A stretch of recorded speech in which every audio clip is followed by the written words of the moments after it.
Hello champions, ಈ ವಿಡಿಯೋದಲ್ಲಿ ನಾನು ನಿಮಗೆ 12 ಲಾಸ್ಟ್ ಮಿನಿಟ್ ಟಿಪ್ಸ್ ಕೊಡ್ತೇನೆ ಸೋಷಿಯಲ್ ಎಕ್ಸಾಮಲ್ಲಿ ಟಾಪರ್ ಆಗಲಿಕ್ಕೆ.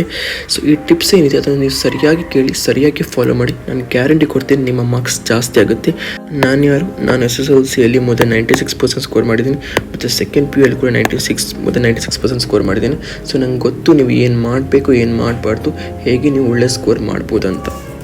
So first point, read question paper properly. ನಿಮಗೆ ಕ್ವಶನ್ ಪೇಪರ್ ಯಾವಾಗ ಸಿಗುತ್ತೆ ಆಗ ನೀವು ಅದನ್ನು ಸರಿಯಾಗಿ ಓದಬೇಕು, ವರ್ಡ್ ಬೈ ವರ್ಡ್.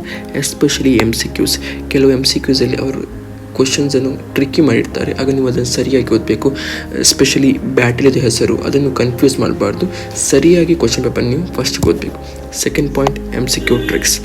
ಏನಂದರೆ ಫಸ್ಟ್ ನೀವು MCQ ಆನ್ಸರ್ ಮಾಡುವಾಗ ಕ್ವಶನ್ ನಂಬರ್ ಬರೀರಿ, ಅದಾದಮೇಲೆ ಅದರ ಆಪ್ಷನ್ ನಂಬರ್ ಬರೀರಿ, ಅದಾದಮೇಲೆ ನೀವು ಆನ್ಸರ್ ಬರೀಬೇಕು. ಹೀಗೆ ಬರೆದ್ರೆ ಮಾತ್ರ ನಿಮಗೆ ಒಳ್ಳೆ ಮಾರ್ಕ್ಸ್ ಸ್ಕೋರ್ ಮಾಡ್ಬೋದು. ನೀವು ಇದು ಬರೆದಿದ್ದರೆ, ಖಾಲಿ ಇದು ಬರೆದ್ರೆ ಮಾರ್ಕ್ಸ್ ಕೊಡೋದಿಲ್ಲ ಅಲ್ಲಿ ಬೋರ್ಡ್ ಎಕ್ಸಾಮ್ ಹಾಲಲ್ಲಿ.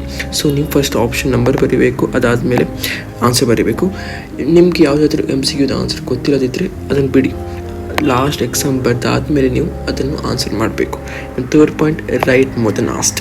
ನಿಮಗೆ ಎಷ್ಟು ಕೇಳ್ತಾರೆ ಅದಕ್ಕಿಂತ ಜಾಸ್ತಿ ನೀವು ಡೆಲಿವರ್ ಮಾಡಬೇಕು. ಅಂದರೆ ಫಾರ್ ಎಕ್ಸಾಂಪಲ್ 2 ಮಾರ್ಕ್ ಕ್ವಶನ್ ಇದ್ದರೆ ನೀವು 5 ಪಾಯಿಂಟ್ಸ್ ಬರೀಬೇಕು. ಇಲ್ಲದ್ರೆ ಎಕ್ಸಾಂಪಲ್ಸ್ ಕೇಳಿದರೆ 5 ಎಕ್ಸಾಂಪಲ್ಸ್ ಬರೀಬೇಕು. 3 ಮಾರ್ಕ್ಸ್ ಕ್ವಶನ್ ಇದ್ದರೆ 7 ಪಾಯಿಂಟ್ಸ್, ಇಲ್ಲದ್ರೆ more than 7 ಪಾಯಿಂಟ್ಸ್ ಬರೀಬೇಕು. ಇದು ಮ್ಯಾಕ್ಸಿಮಮ್ 8 ಪಾಯಿಂಟ್ಸ್ ಬರೀರಿ. ಇನ್ನು ರೈಟ್ ಪಾಯಿಂಟ್ ವೈಸ್. ನೀವು ಪಾಯಿಂಟ್ ವೈಸ್ ಆಗಿ ಬರೆದ್ರೆ ಮಾತ್ರ ಅದು ಕ್ಲಾರಿಟಿಯಾಗಿ ಕಾಣುತ್ತೆ. ಮತ್ತು ಪಾಯಿಂಟರ್ಸ್ ಆಗಿ ನೀವು ಇದು ಯೂಸ್ ಮಾಡ್ಬೋದು. ಈಗ ನೀವು ಇಲ್ಲಿ ನೋಡೋದಾದ್ರೆ ನಾನು ಅದನ್ನು ಯೂಸ್ ಮಾಡಿದ್ದೇನೆ ಇಂಥದ್ದು. ಆ್ಯಂಡ್ ಕೆಲವು ಜನ ನಂಬರ್ಸ್ ಹಾಕ್ತಾರೆ, ಕೆಲವು ಜನ ರೋಮನ್ ನಂಬರ್ಸ್ ಹಾಕ್ತಾರೆ. But the easiest one is this one, and I recommend this one. ನೀವು ಇದು ಹಾಕಿದರೆ ತುಂಬ ಈಸಿ ಎಕ್ಸಾಮ್ ಹಾಲಲ್ಲಿ ಇದು ಮಾಡಲಿಕ್ಕೆ. So that is very important. Point wise ಆಗಿ ನೀವು ಬರೀಬೇಕು. ನಾವು fifth point, underline the keywords. ನಿಮಗೆ ಯಾವಾಗ ನೀವು ಆನ್ಸರ್ ಬರೀತೀರ ಅದಾದಮೇಲೆ ಲಾಸ್ಟಿಗೆ ಕೀವರ್ಡ್ಸನ್ನು ಅಂಡರ್ಲೈನ್ ಮಾಡಿ. ಫಾರ್ ಎಕ್ಸಾಂಪಲ್ ಬರೆದಿದ್ದೇನೆ ನಾನು. So India got freedom in 1947. ನೀವು 1947 ನಾನಿಲ್ಲಿ ಕೀವರ್ಡ್ ಅಂಡರ್ಲೈನ್ ಮಾಡಿದಾಗ ನೀವು ಟೀಚರ್ ಕರೆಕ್ಷನ್ ಮಾಡುವಾಗ ಅವರಿಗೆ ಈಸಿ ಆಗುತ್ತೆ. ಇನ್ನು 6th ಪಾಯಿಂಟ್, ಹಿಸ್ಟ್ರಿಯಲ್ಲಿ ನೀವು ಯಾವಾಗಲೂ ಡೇಟ್ ಮತ್ತು ಇಯರ್ ಬರೆಯುವಾಗ ತುಂಬಾ ಕೇರ್ಫುಲ್ ಆಗಿರಬೇಕು. ಯಾಕಂದರೆ ಅದು ತಪ್ಪಿದರೆ ಮತ್ತು ನಿಮ್ಮ ಆನ್ಸರಿಂದ ಮಾರ್ಕ್ಸ್ ಕಟ್ ಮಾಡ್ತಾರೆ. ನೆಕ್ಸ್ಟ್, ಎಕ್ಸ್ಟ್ರಾ ಕ್ವಶನ್ಸನ್ನು ಅಟೆಂಪ್ಟ್ ಮಾಡಬೇಕು ಅಟ್ ಲಾಸ್ಟ್. ಎಲ್ಲ ಕ್ವಶನ್ಸ್ ಬರ್ದಾದ್ಮೇಲೆ ಯಾವುದು ಎಕ್ಸ್ಟ್ರಾ ಕ್ವಶನ್ಸ್ ಇರುತ್ತೆ ಅದನ್ನು ನೀವು ಲಾಸ್ಟಿಗೆ ಅಟೆಂಪ್ಟ್ ಮಾಡಿದರೆ ತುಂಬಾ ಒಳ್ಳೆಯದು. 8th tip, don't waste time on one question. For example ನಿಮಗೆ ಒಂದು ಕ್ವಶನ್ಗೆ ಆನ್ಸರ್ ಗೊತ್ತಿಲ್ಲ, ನೀವು ಏನು ಮಾಡಬೇಕು, ಅದಕ್ಕೆ ಸ್ವಲ್ಪ ಗ್ಯಾಪ್ ಬಿಟ್ಟು ಇಲ್ಲದಿದ್ದರೆ ಲಾಸ್ಟಿಗೆ ಅದರ ಆನ್ಸರ್ ಬರೀರಿ. ಯಾವುದೇ ಕ್ವಶನ್ಗೆ ನೀವು ಟೈಮ್ ವೇಸ್ಟ್ ಮಾಡುವ ಅಗತ್ಯನೇ ಇಲ್ಲ, ಟೈಮ್ ವೇಸ್ಟ್ ಮಾಡಬಾರ್ದು. 9th point, draw map neatly and label all. Neatly ಅಂದರೆ ಏನು, ಪೆನ್ಸಿಲ್ ಡ್ರಾ ಮಾಡಿ. ಅದು ಬೇಸಿಕ್ ಥಿಂಗ್, ಪೆನ್ಸಿಲಲ್ಲಿ ಡ್ರಾಯಿಂಗ್ ಮಾಡೋದು. ಕೆಲವು ಜನ ನೋಡಿದ್ದೇನೆ ಪೆನ್ನಲ್ಲಿ ಮಾಡ್ತಾರೆ. ಪ್ಲೀಸ್ ಇಂಡಿಯನ್ ಮ್ಯಾಪನ್ನು ಪೆನ್ನಲ್ಲಿ ಮಾಡಬೇಡಿ, ಪೆನ್ಸಿಲಲ್ಲಿ ಮಾಡಿ.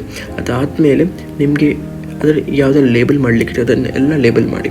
ನೀವು ಯಾವುದಾದ್ರೂ ನಿಮಗೆ ಗೊತ್ತಿಲ್ಲ, ನೀವು ಇಂಡಿಯಾದ ಮ್ಯಾಪ್ ಒಳಗೆ ಎಲ್ಲಿಯಾದರೂ ಒಂದು ಲೇಬಲ್ ಮಾಡಿ, ಕೆಲವೊಮ್ಮೆ ಅದು ಕರೆಕ್ಟಾಗಿ ಹೋಗುತ್ತೆ. So you should attempt all the labelings. ನೀವೆಲ್ಲ ಲೇಬಲಿಂಗ್ಸ್ ಹಾಕಬೇಕು ನಿಮ್ಮ ಇದರಲ್ಲಿ ಮ್ಯಾಪಲ್ಲಿ.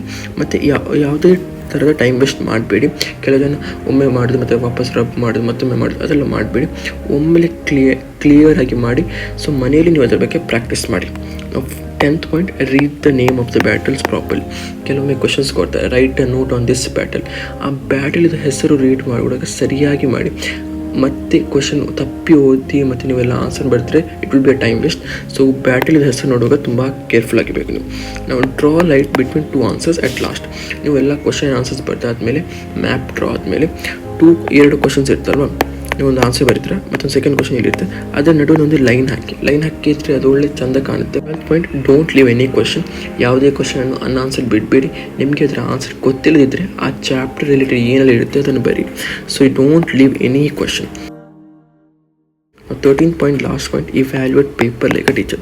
ನಿಮ್ಮದು ಬರ್ತಾಯಿತ್ತು, ಯಾವುದ್ರಲ್ಲಿ ನಿಮ್ಗೆ ಗೊತ್ತಿರಲಿಲ್ಲ ಅದು ಕೂಡ ಬರ್ತಾಯಿತ್ತು, ಮ್ಯಾಪ್ ಕೂಡ ಆಯಿತು.